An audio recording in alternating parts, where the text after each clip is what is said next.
Om Jnanatimirandhasya Jnananjana Shalakaya Chakshurun Militam Yena Tasmai Shri Gurave Namaha Shri Chaitanya Manobhishtam Sthapitam Yena Bhutale Swayam Rupa Kadama Yam Dadati Svapadantikam Vandeham Shri Guroho Shri Yutabha Kamalam Shri Gurun Vaishnavamscha Shri Rupam Sagrajatam Sahagana Raghunathanvitam Tam Sajivam Sadvaitam Savadhutam Parijana Sahitam Krishna Chaitanya Devam Shri Radha Krishna Padan Sahagana Lalita Shri Vishakhanvitamscha He Krishna Karuna Sindho Dinabandho Jagatpate Gopesha Gopakanta Radhakanta Tapta Kanchana Gaurangi Radhe Vrindavaneshwari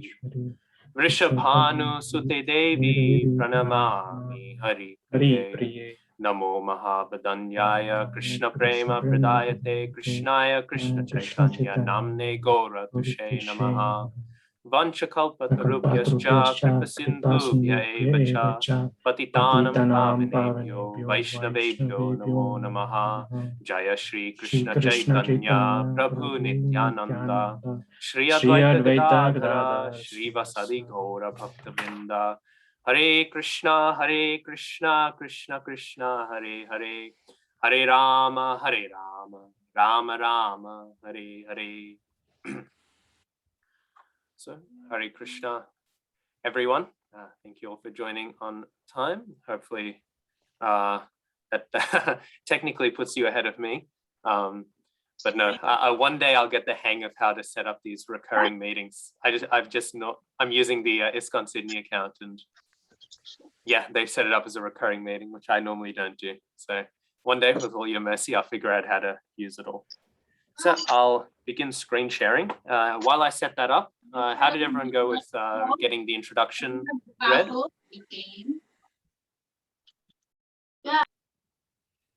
Did anyone not get it done? You mean Bhagavad-gītā introduction, Prabhuji? Yes. Yes, sorry, Prabhuji, I did not read it. That's all right. You might be a little bit slightly confused, but hopefully you can still track along. I think the rest of it is still pretty easy to follow. Yeah, because last week we did not attend, Prabhuji. This is my first session, so. Yeah. Did you get to see the recording at least? Yes, Prabhuji, I heard, and I think I'm halfway through where you are giving overview of the course structure, so not yet completed, Prabhuji. Okay, very nice. And then, yeah, we have a few other devotees who have joined new. I'm not sure whether all of you get to see the recording and read the introduction? Hare Krishna, Prabhuji. Just first I'll introduce myself, Prabhuji. My name is Srinivas, and my wife Katyayini. We are from Melbourne, Prabhuji, and we got the opportunity to see your recording. It's very informative, Prabhuji, and we read the introduction as well for maybe not completely, halfway through, but hopefully we should be able to catch up. Jai. Okay. Thank you. Thank you very much. Okay. And just to let everyone, Nandan Prabhu has shared nicely he's pulled out all of the potential questions from the handbook. So if you see the file he sent into the group chat, you can check along with that to see which content is related to the final assessment. Okay, well, let's begin then. Just if anyone knows how to raise their hand on Zoom, just raise your hand if you ended up reading the introduction. Just so I get a rough idea.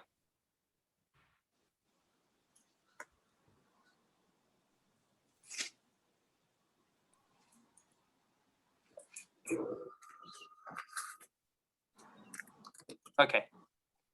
Yep. Jai. Okay.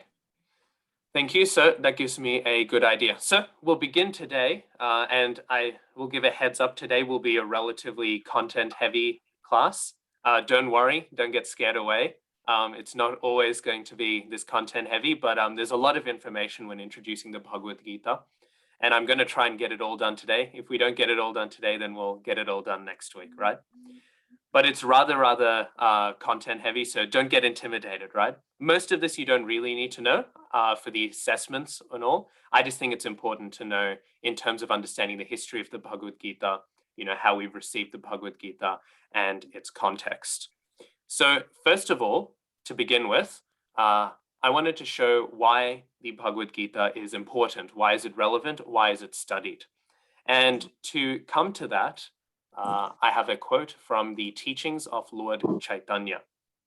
Now, it's a relatively long quote, but it deals with a basic question of why do we study certain specific books? And this one is speaking especially in terms of the Vedanta schools. Now, our school of philosophy is a Vedanta one, which means we follow the general Vedanta system, which is mainly oriented around the Upanishads. However, even though it's normally described by some people as being centered around the Upanishads, it's actually based around 3 types of texts, which I've highlighted here. So the name of these 3 texts is Prasthana Traya. Traya meaning 3, and Prasthana meaning source or something like that. Now, would anyone like to say, what's one of these 3 Prasthana Traya? Who can see on the slide?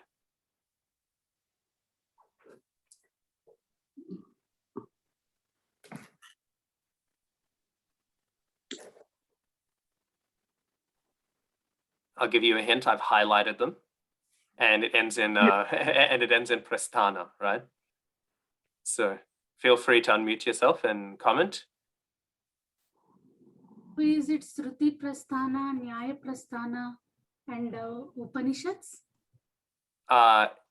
Yes, so very good, nearly there. Upanishads are part of the Shruti Prasthana. What I've done is I've highlighted each one in its own different color. So we've got Shruti Prasthana, we've got Smriti Prasthana, and we've got Nyaya Prasthana. Now, don't worry, you don't need to memorize all of this Sanskrit. I'm just sort of bringing this up to contextualize the Bhagavad-gītā within the school of Vedanta philosophy. So these 3 forms of authority are the 3 different categories which are taken on board when we do our philosophical sort of discourse. So the Shruti Prasthana, pretty much, well, it's called the Shruti Prasthana because it is heard, right? We might know the Sanskrit word Shravanam, right? It comes from the same root. Shruti means the authorities which have been heard.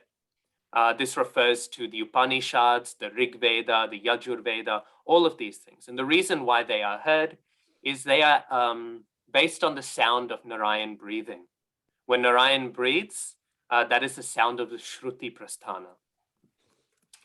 So these ones are heard by rishis and sages who meditate and they hear these transcendental sounds. Next, we have the Smriti Prasthana. Now the word Smriti, we might know the word Smaranam, right? To meditate, to think, right?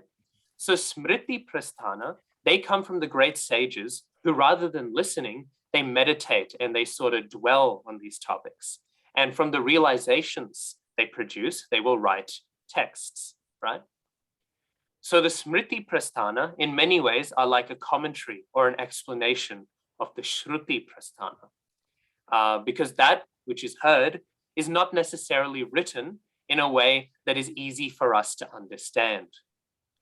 If you ever read any of the Rig Veda or something, it's very abstract or it's just very mundane almost. It's hard to find the spiritual purport of it. However, the Smriti Shastras, they're very clear, right? They make it very accessible and easy to understand. And the Nyaya Prasthana, we won't concern ourselves too much because most of us won't be too familiar with them, but they're things like the sutras, the Vedanta Sutra, especially when we do Vedanta study. So we have these 3 categories. Sometimes some people, they like to reject the Smriti Shastra. Does anyone know why people like to reject the Smriti-śāstrā. Why do people like to say, oh, the Puranas, Mahabharata? We don't really, those aren't as important when we have the Upanishads.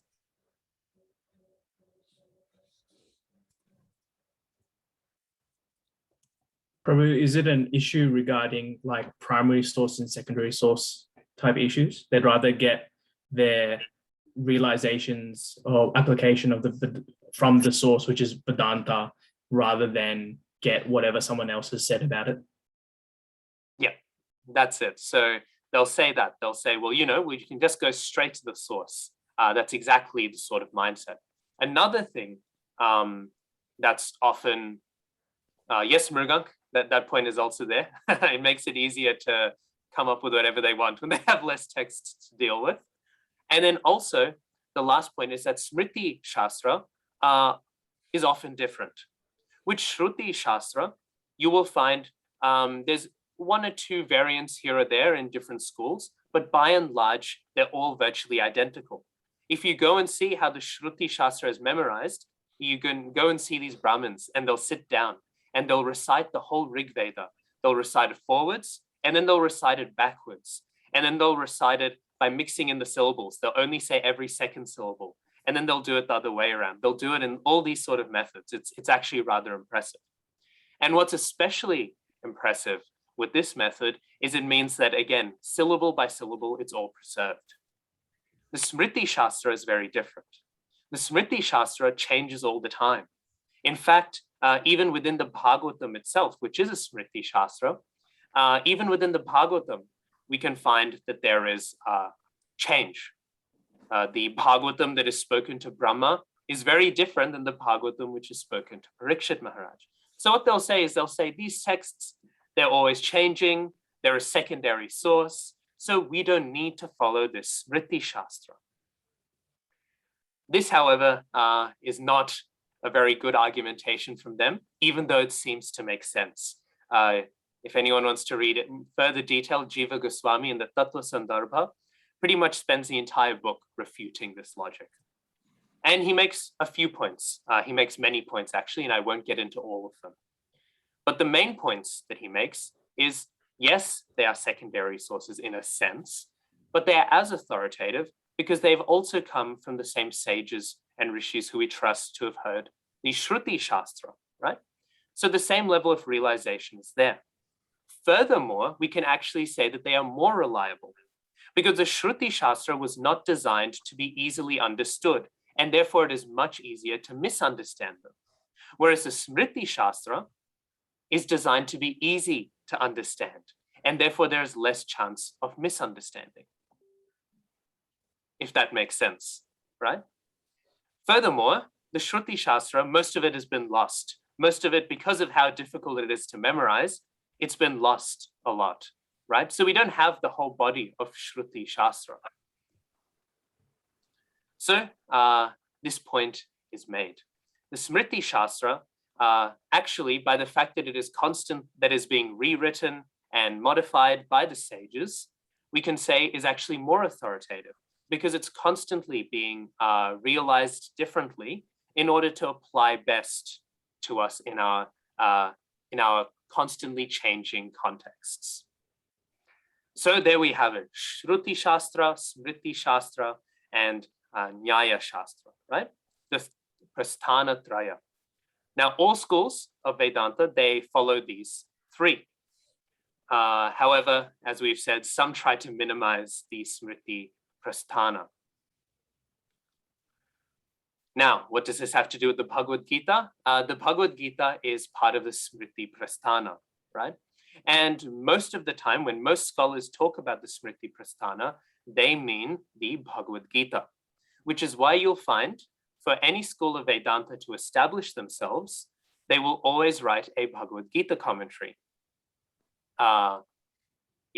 So we find this in our school as well. So in that sense, it's Smriti Prasthana. However, also in one sense, we can say that the Bhagavad-gītā is Shruti Prasthana. Does anyone want to guess why can we also consider the Bhagavad-gītā to be Shruti?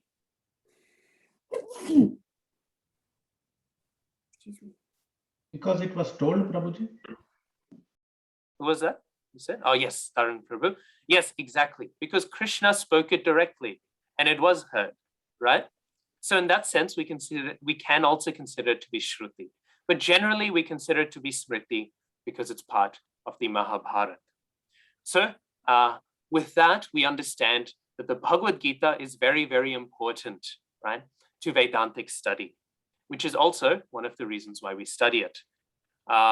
We actually touch on all of these points once you complete the entirety of the courses that ISKCON offers, right? Because in Bhagavad-gītā, we study Smriti Prasthana. In Ishopanishad, we study Shruti Prasthana. And then in Srimad Bhagavatam, we cover Nyaya Prasthana, because Srimad Bhagavatam is considered to be a commentary on the Vedanta Sutra. But anyways, that's all getting a bit ahead of ourselves. So as we keep on going then, we'll find that there's a long history of commentaries on the Bhagavad-gītā. And I mentioned last week that this is one of the reasons why we can really trust the Bhagavad-gītā. When that many commentaries have been written, there's not so much room for somebody to just throw in an extra shloka. Mrugank Prabhu, do you want to guess what the first commentary that we have that still exists today on the Bhagavad-gītā is? Is it Sridhar Swami? No, good guess, very good guess. That's the first, I guess you could say, meaningful one in our line, but it's not the first one, but it's definitely on this list of significant early commentaries. Rohan Prabhu. Is it Vishwanath Chakravarti Thakur? No, that's also a good guess. That's the first commentary in our Sampradaya. So in one sense, correct, but it's not the earliest surviving one. Madhva, another good guess. You could say that's one of the earlier Vaishnav commentaries. Yes, Shankaracharya. There we go. So Srila Shankaracharya has written the first the first surviving commentary on the Bhagavad-gītā. Obviously, we don't study it too much. We have a lot of respect for Shankaracharya, but we don't study it too much. There's a few other commentators who commented around the same time, and they seem to indicate that there was commentaries before Shankaracharya, but they're all lost history. So Shankaracharya's is the first we have today.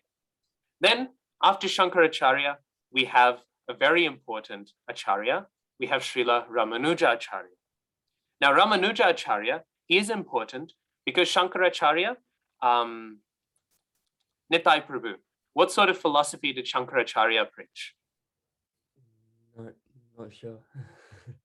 He preached Buddhism. Sorry? Buddhism. Buddhism, exactly. Shankaracharya preached covered Buddhism, right? He sort of taught this modified Buddhism, right? Practically, the only difference is Buddhists say there is no soul, anatta, and Shankaracharya said there is a soul, right? But everything else is rather similar. So Shankaracharya, he did this in order to reestablish the authority of the Vedas, right? Because at the time, the Buddhists, they had rejected the Vedas, and there's a long history of why that was done. So Shankaracharya, he comes along and he says, hey, Buddhism is great, but you know who taught Buddhism even better than the Buddhists? The Vedas did. And in that way, he sort of brought back respect for the Vedas. However, he did so by preaching a somewhat incorrect philosophy. He was allowed to do this by the Supreme Personality of Godhead, but still, these misconceptions had to be clarified. And so the great Acharya who clarified all of these points was Ramanujacharya. So Ramanujacharya, he writes, you can say, one of the first Vaishnav commentaries on the Bhagavad-gītā. And this commentary is very important. We'll find Srila Prabhupada is still quoting this commentary in the Bhagavad-gītā as it is. It's very, very impactful. And all of the later commentators practically work having had based a lot of their ideas within Ramanujacharya's commentary. Now we go on to the next commentator, who is Madhvacharya. Again, I'm not trying to imply that these are the only commentaries, but this list is extensive enough when we quote the commentaries that are important to us, right? If we quoted every commentary, we'd be here for another 3 hours. So these are just the significant ones to understand how we get the Bhagavad-gītā as we have it today. Now, Madhvacharya is mainly important because He does write his philosophy rather differently to Ramanujacharya. And the main reason why we quote him is Madhvacharya is, if any of you reach the end of the introduction, he is in the beginning, if you will, of our disciplic succession, right? He's the first sort of acharya in recent history to be in our disciplic succession. Alex, I don't think I'll be producing a commentary anytime soon. So then we have Madhvacharya, right? So Madhvacharya really now, he's kicking off the line which we come in, right? I won't comment too much more on that because I don't want to do too much of an information overload. Then after Madhvacharya, we have Sridhar Swami's Subodhini. To my knowledge, the previous commentaries aren't named, but Sridhar Swami starts off our trend of naming commentaries. As Mrugank Prabhu mentioned, although these other ones are valuable, Sridhar Swami's one is where we really start getting the sort of Gauriya Vaishnav conclusions, even though Sridhar Swami came before Mahaprabhu. Sridhar Swami, as we may know or we may not know, his commentaries were so revered by Mahaprabhu. Mahaprabhu really saw Sridhar Swami as the first great Vaishnav commentator, or at least we can say the great authoritative Vaishnav commentator, especially in terms of devotion. Ramanujacharya and Madhvacharya, they have devotion in their commentaries, but Sridhar Swami, he's really bringing out the nectar, if you will, right? So really we can say Sridhar Swami is where our commentaries begin. And all of the later commentaries are practically based on Sridhar Swami's commentary. Also on the Bhagavad-gītā. Maybe you've heard of this regarding the Bhagavatam. This is also true of the Bhagavad-gītā. Now we're going over a span of quite a few hundred years. We're nearly up to the point of Mahaprabhu. Before then, I just want to mention somebody who's technically came after Mahaprabhu, but is also very influential. Madhusudan Saraswati, who wrote his own commentary. Now, Madhusudan Saraswati, maybe some of us have heard that to hear philosophy from a Mayavadi, even if it's good, right? Even if some of the points are nice, it's like drinking milk with what in it? What's in it? When we have Mayavad philosophy mixed in with some truth, the truth is a milk, and what is the Mayavad hints in the philosophy? Poison, yes. Poison, as Mrugank Prabhu has written. So we find here, Madhusudan Saraswati, in many ways, we can say a lot of those statements were sort of indirect jabs at Madhusudan Saraswati's commentary. Because Madhusudan Saraswati, even though he's a Mayavadi, right? Complete Mayavadi, he writes very devotional points, or points that seem very devotional. He's constantly talking about the beauty and sweetness of Krishna throughout his commentary. And the reason why I've mentioned him is our acharyas also like to quote Madhusudan Saraswati, not in order to endorse him, far from it, but in order to sort of make the point, well, in order to take the points that he makes, which sometimes are very insightful, but also to make the point to preach to Mayavadis, right? Preaching to Mayavadis by saying, see, even your authorities, even they accept this point, right? Okay, so hope that hasn't been too much of an information overload. Now we're going to transition to a certain important event in history 500 years ago, which is the advent of Sri Krishna Chaitanya Mahaprabhu. There we go. So when Sri Krishna Chaitanya Mahaprabhu arrives, as we know, our philosophy really becomes established. Mahaprabhu now, Madhvacharya, he's written something, but Mahaprabhu, he brings the philosophy in its completeness, right? Now, there's a few different arguments about, well, most people will say, as Rohan Prabhu very nicely said, Vishwanath Chakravarti Thakur has written the first Gauriya Vaishnav commentary on Bhagavad-gītā. And that is true. However, I would like to complicate that a little bit, just to make all your lives more difficult, and make a few points of what I think are actually the earlier Bhagavad-gītā commentaries in our line. Who knows what this photo or this painting is of? I'll give you a hint, we discussed it last week. Isn't it Ramananda Rai? Ramananda Rai? Yes, yes, both of you got it. This is the Rai Ramananda Samvad, right? This is that sequel to the Bhagavad-gītā that we were discussing last week. I personally think this is one of the earliest Bhagavad-gītā commentaries. It's not a full commentary, but it goes through all of the main points of the Bhagavad-gītā and it explains them and it comments upon them. So we can really say, sometimes people say, oh, Bhagavad-gītā, not so important. Vishwanath Chakravarti Thakur, he comes a few hundred years after Mahaprabhu, right? So they'll say, these Gauriya Vaishnavas, they took a while to get around to the Bhagavad-gītā. They don't really care much for it, right? You could be able to say that. But I think the Rai Ramananda Samvad, it shows that it's actually been very important in our line from the beginning. Because when you read practically the first section of the conversation, it's all really bouncing off. What is the Bhagavad-gītā? What is it saying? What is the message of these texts? Stuff like this. Also, we could also argue that Jiva Goswami, when he writes all of his philosophy, he's quoting the Bhagavad-gītā constantly. So I think while it's true that we don't have a full-fledged commentary until a while later, I don't think it's true to say the Bhagavad-gītā wasn't important in our line. I think from our previous acharyas that I've mentioned in the previous slide, and even our acharyas post-Mahaprabhu, instantly post-Mahaprabhu, the Bhagavad-gītā has been very important. However, then we reach now the Gauriya history, and there's 4 main commentaries that come up before the time that we're in. The first is Vishwanath Chakravarti Thakur's. Vishwanath Chakravarti Thakur's is pretty straightforward and it's very rasic. It's very nectarian. You can tell the whole thing he's just talking about how beautiful Krishna is and he's pulling out all these deep realizations. And yeah, we find stuff like this. It's rather simple. It's rather straightforward. Although I don't want to overbuild your confidence. It's still pretty hard to understand. But in comparison, I find to Baladev Vidyabhushan's commentary, it's relatively easy. So Baladev Vidyabhushan, he writes the Gita Bhushana. Baladev Vidyabhushan, often people think he is the initiated disciple of Vishwanath Chakravarti Thakur. Not correct. He's actually the Shiksha disciple. He was just mentored by Vishwanath Chakravarti Thakur.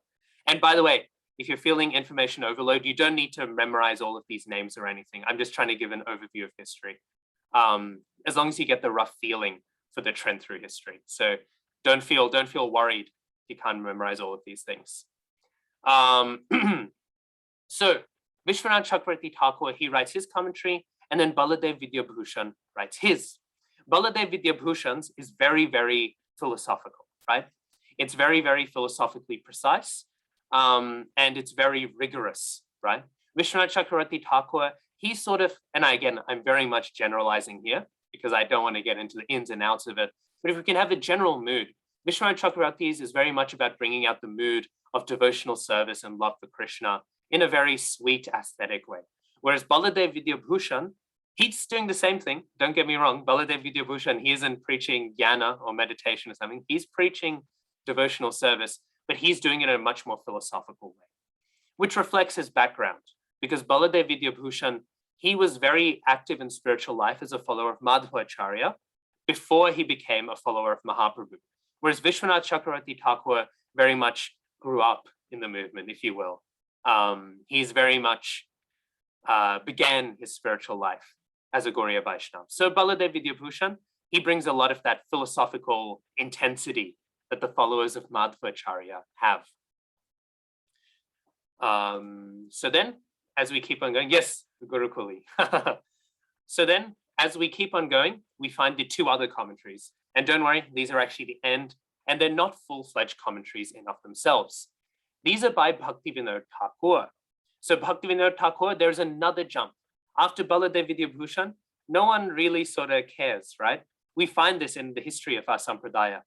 Things go up and down, right? And interest in Bhagavad-gītā, it's sort of gone up in these 2 very closely written commentaries, and then it's gone down until Bhaktivinoda Thakur, who wrote 100 or so years ago, 100 and a bit years ago. And what did he write? He wrote 2 commentaries that were essentially just Bengali paraphrases of these earlier ones. So it's almost cheating to say he wrote commentaries, but then it's also not, right? So he wrote the Rasika Ranjana, which is essentially just a Bengali paraphrase of Vishwanath Chakravarti Thakur's, and he wrote Vidvad Ranjana, which is essentially a Bengali paraphrase of Baladev Vidyabhushan's. So what I find interesting here is that Bhaktivinoda Thakur, he's showing this sort of pattern, right? He's not trying to create anything too new. He's just trying to present the knowledge as it's been presented in the Sampradaya before him. And Vishwanath Chakravarti Thakur and Baladev Vidyabhushan, they're rather similar. They definitely provide their own insights, their own realizations, but their commentaries are largely rather similar to Sridhar Swami's and Madhusudan Saraswati's. Baladev Vidyabhushan also has a strong influence of Madhvacharya because he was studying in Madhvacharya's line for quite a while. So like this, we find this is the history, right, if you will, of commentaries on the Bhagavad-gītā in our line. Bhaktivinoda Thakur, he published these two, specifically saying that all of the commentaries around today, they're just preaching nonsense, essentially. He said they're not preaching the message of the Bhagavad-gītā. And he said the only other commentary that's widely being circulated, Ramanujacharya's, while philosophically good and while bringing attention to bhakti, it does not bring attention to the nectar as much. It is not so nectarian. It is not so sweet. And therefore, he has produced these Bengali versions of earlier commentaries. So after this, then we reach the current day. So this is our rough overview, if you will, of the history of the Bhagavad-gītā as it's been commented upon in our line and before our line became established. Now we reach finally the Bhagavad-gītā edition that I'm sure we're all familiar with, the Bhagavad-gītā As It Is. After Bhaktivinoda Thakur, Srila Bhaktisiddhanta Saraswati Thakur, his son, he does not produce any commentaries, but his disciples all produce many, right? We can find many are produced. And the most widely circulated of all of them is the Bhagavad-gītā As It Is. Now, I'm sure everyone who read the introduction also read the preface, right? And we might remember, how does Srila Prabhupada open the preface? He comments on something. What is his lament? He has a sort of lament. He sort of complains about something, if you will. There was something that was a little upsetting to him.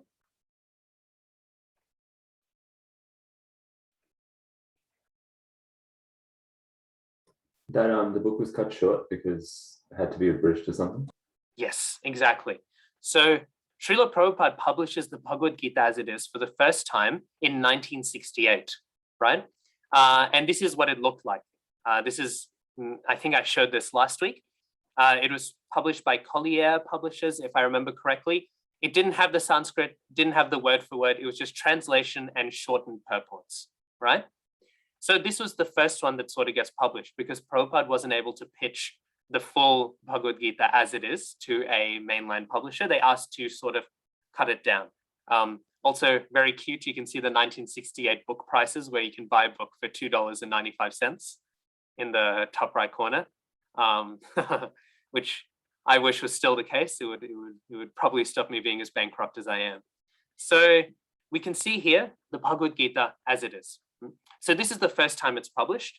And what I find interesting, and in your spare time, I think it would be very fruitful for you to find this. I can send a link to this on Vanipedia.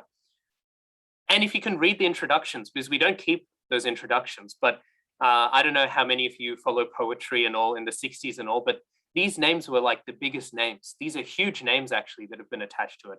Allen Ginsberg is one of the most influential poets of the 60s, as was Denise Levertov, although I think she was slightly less influential than Allen Ginsberg. And Thomas Merton, maybe some of you have heard the name Thomas Merton before, maybe not. Thomas Merton, he also has written a very sweet introduction. Thomas Merton was the most popular religious writer of the time. He was a Catholic monk, actually. And his autobiography, The Seven-Story Mountain, I think it was called, is one of the best sellers in spiritual autobiographies and spiritual memoirs.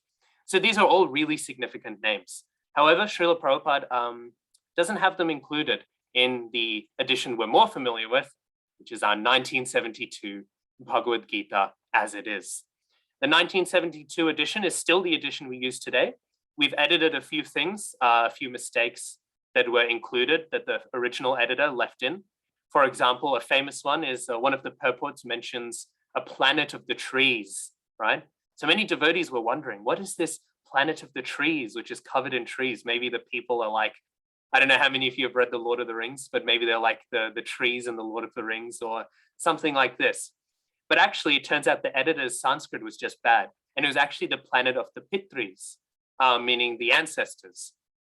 So the, P-I-T-R, right? Pitri, right? The ancestor. So he heard this word and he thought, oh, planet of the trees. And so he wrote down while he was going through the book, because as we know, Prabhupada, he recorded his books with voice, and he wrote the planet of the trees. This, of course, has been corrected, which is why none of you will be confused as we go through about the existence of the planet of trees. So in general, things like that have been modified, but by and large, it is recognizable to this 1972 edition. Yes, pi-tree-loka. Yes, also ewoks. Ewoks are also often joked about in relation to the planet of the trees. So this edition, though, this is the one we by and large use. So, no. So it wasn't a mistranslation. What it was is simply somebody misheard. And because we have the originals, it was just corrected.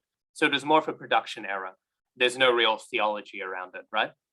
Yeah. So this is the edition that we are studying. Now, who remembers what the dedication, as we read the preface and the introduction, who is the Bhagavad-gītā As It Is dedicated to?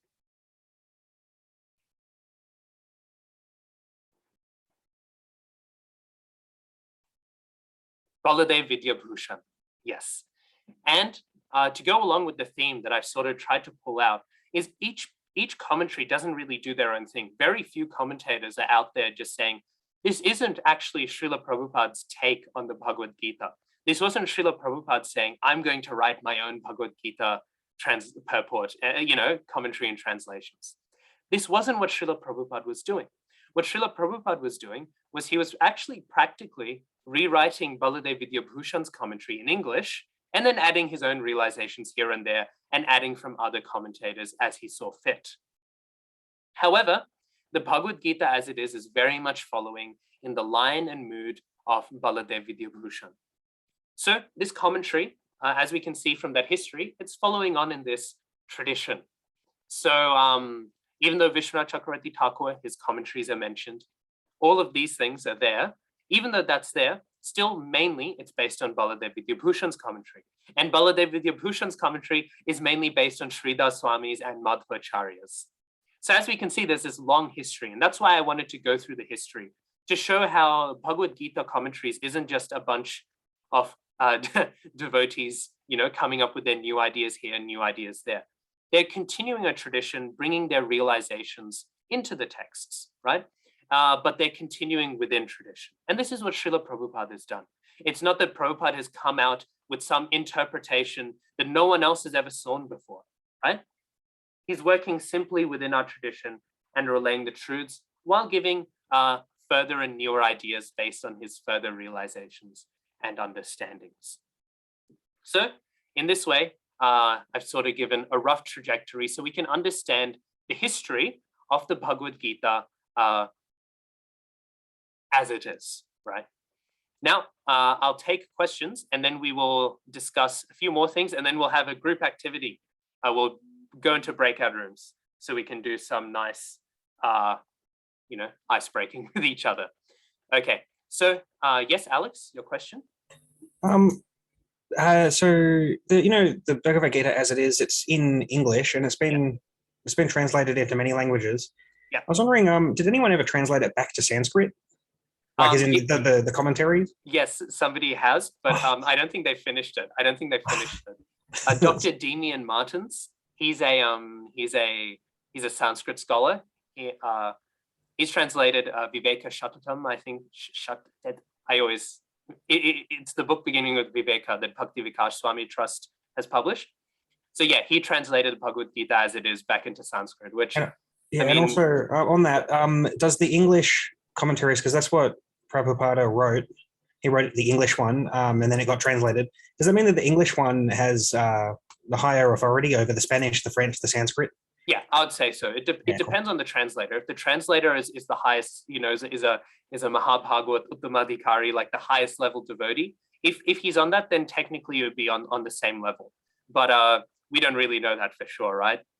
So technically it could be the case that the translation is as authoritative because it's come from as authoritative a source, right? The highest level devotee. But practically speaking, it's hard to tell that. So we just generally assume, practically the English is more authoritative because we can be pretty confident that Srila Prabhupada was the highest level of devotee. Yes, Mrugank Prabhu. Sorry, this might sound like a dumb question, but in the introduction or even in the preface, Srila Prabhupada says that people have given their interpretation to achieve their own ambitions, personal ambitions.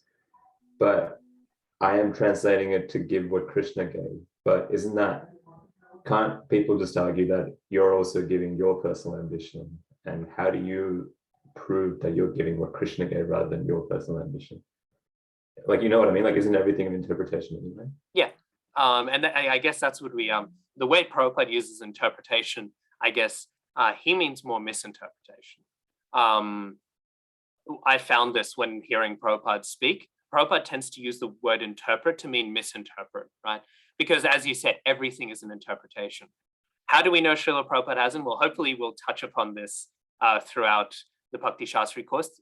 If you want a really in-depth look at it, Sridhar Swami has gone through the Sanskrit and he's written a book called the Bhakti-vedanta Purports, which essentially argues through the Sanskrit that pretty much any point that somebody might say, oh, Prabhupada's pushing it here, he shows from the Sanskrit and previous commentaries that he's not pushing it at all, right? He's actually making a very good point. So that's a nice book to read, the Bhakti-vedanta Purports. But it comes back to what we discussed in the first week. Who best knows the heart of Krishna, right? Who best knows what Krishna is going to say? Is it some guy who's, sat down, learned a bit of Sanskrit and then and then he's just saying, give all your money to me so I can, have 20 limousines, right? Or is it a devotee of Krishna, right? Even if the person is of moral character, right? Even if he isn't some clear scam, you know what I mean? You don't understand somebody by knowing about them, right? We all know about our Prime Minister, Scott Morrison, right? He's getting a lot of news time, right? We all know who he is, roughly. We know a thing or two about him. In fact, we might know a lot about him if we follow the news a lot, but we don't actually really know his heart. I mean, lots of people like to speculate on it, but we don't actually know what he's feeling internally when he says something. And that's why we speculate so much on it, because we don't know him personally. We don't have that intimate, loving relationship with him. And therefore, when he speaks, we can't be sure. Was he sincere here? Was he not sincere there? That's why all of this political discussion is coming up. So in the same way, it's like it with Krishna. Even if you're very, very smart, until you intimately know Krishna, well, then how are you going to authoritatively say what he's saying, what he's feeling, what he's thinking? Yeah, makes sense. Thank you. Also, Prabhuji, I wanted to add it's like a honey in the jar. You're looking at the honey in the jar. How would we know unless we open the jar and taste it and know it for ourselves? When it comes to knowing Krishna? Yeah, for sure. We can also taste the results of it. Yeah. For sure. Thank you, Mataji. Okay, so are there any other questions? Or otherwise, then we'll go ahead. Okay, so we'll go ahead then. So we'll now quickly touch upon the structure of the Bhagavad-gītā before we go off and do our activity. Again, as I said earlier, sorry, today's not as interactive. It's a bit more of me lecturing at you. We just have a lot of content to get through to introduce the Bhagavad-gītā. So in general, to structure the Bhagavad-gītā, this is important to know as we go through. Who am I going to ask?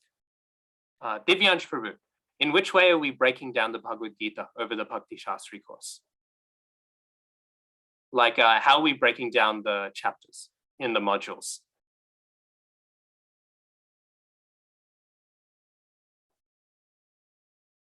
Divyansh Prabhu? Maybe he's gone MIA. let's see, who will I ask instead then? Varun Prabhu. I sort of forgot because it was in the last section, wasn't it? Yeah, you'll remember. We've got the 3 modules. There's 18 chapters. How are we breaking them up? Like within the 2-year period, or? Yeah. So we've got 3 modules that we're covering Bhagavad-gītā with. How are we covering each module? Okay. So we're dividing it by 3. Yes, perfect. Right. So we're breaking it into 3 divisions. That's all I wanted. So we're breaking it into 3 divisions. And in these 3 divisions, it's not that, yes, the Bhakti Yoga burger. It's not that these 3 divisions are some sort of introduction. They're some sort of thing we've done for convenience. They're actually very much based on the commentarial tradition. We could go into the history of this concept as well, but then I think we're just we're honing in too many minute details. But Vishwanath Chakravarti Thakur, he gives the nicest description. And in it, he talks about the first 6 chapters, which mainly describe karma, right? And we'll find that as we study the first 6 chapters. They're like the bottom of the box, right? They're the wooden stand, as we can see from the quote here, right? They're the lower part of the box, right? Then we have the last 6 chapters, right? So chapters 13 to 18. And what are they covering? They're covering jnana, knowledge, meditation, right? So they're like the lid of the box. They're the wonderful treasure chest lid, right? And then we have the middle 6 chapters, which are discussing bhakti. So karma, jnana, bhakti, right? They're describing bhakti, and they're in the middle, right? And people often wonder, why is bhakti in the middle if bhakti is the highest conclusion, right? Why is it in the middle? Shouldn't it be at the end or at the beginning, right? You either make sure the main points are made first, or you make sure they're made last, right? And so Vishwanath Chakravarti Thakur, he says it is like a treasure chest, right? You need to protect both sides, right? In order for a chest to work, in order for the most valuable thing to be protected, it has to be covered, right? And you don't just cover the bottom of something, and you don't just cover the top of something. You cover both sides, and therefore you protect it and give it the highest level of importance. What I also find sweet with this analogy is Chakravarti Thakur, he actually says, there's the famous shloks at the end of the 18th chapter, Manmana Bhava Madbhakto and Sarva Dharman Parityajya. And these 2, they're talking about devotion. So people will say, oh, this chapter isn't about jnana. And technically they're correct. The whole Bhagavad-gītā is actually about bhakti. But if we're going very strict, even those ones, because they're so explicit about bhakti, they're like jewels. Sometimes if we have a treasure chest that's filled with jewels, we'll decorate the top of the chest with jewels as well. So we can consider these shlokas to be like some jewels that were taken out of the chest and they were put onto the top of the chest. I just think that's cute. A sweet little, it's a pretty description.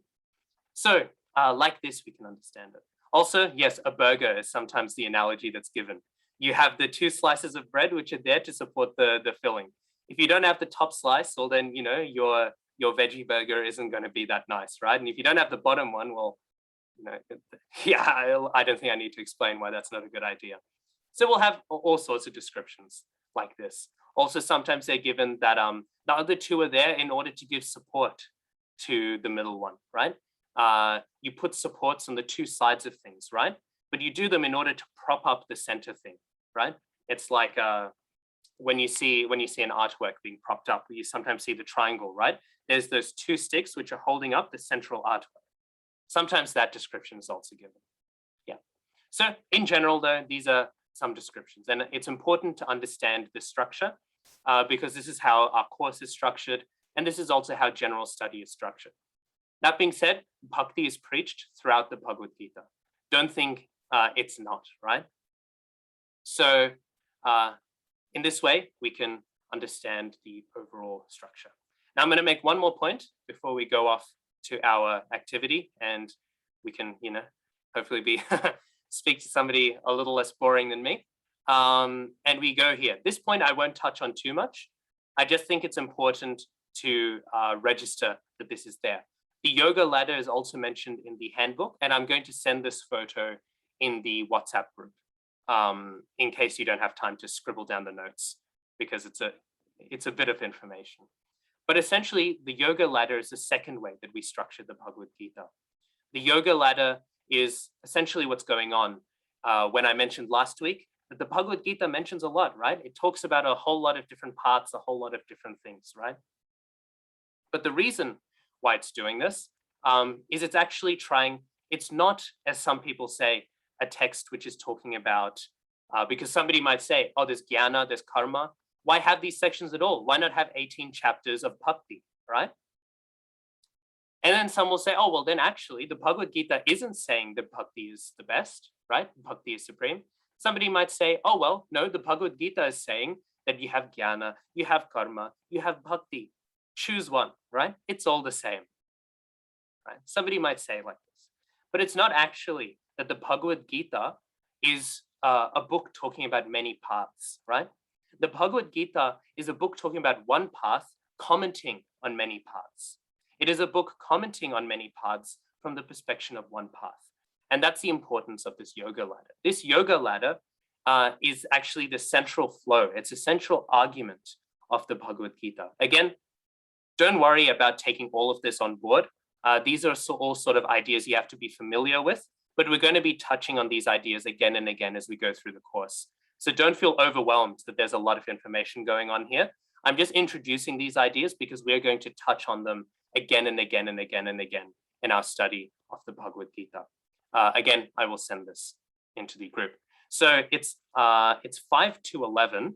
I think rather than do our activity, because it'll take some time, we'll do the 5-minute break now, and then when we come back, we'll do the activity and then continue on with the introduction. So I'll see you all in 5 minutes.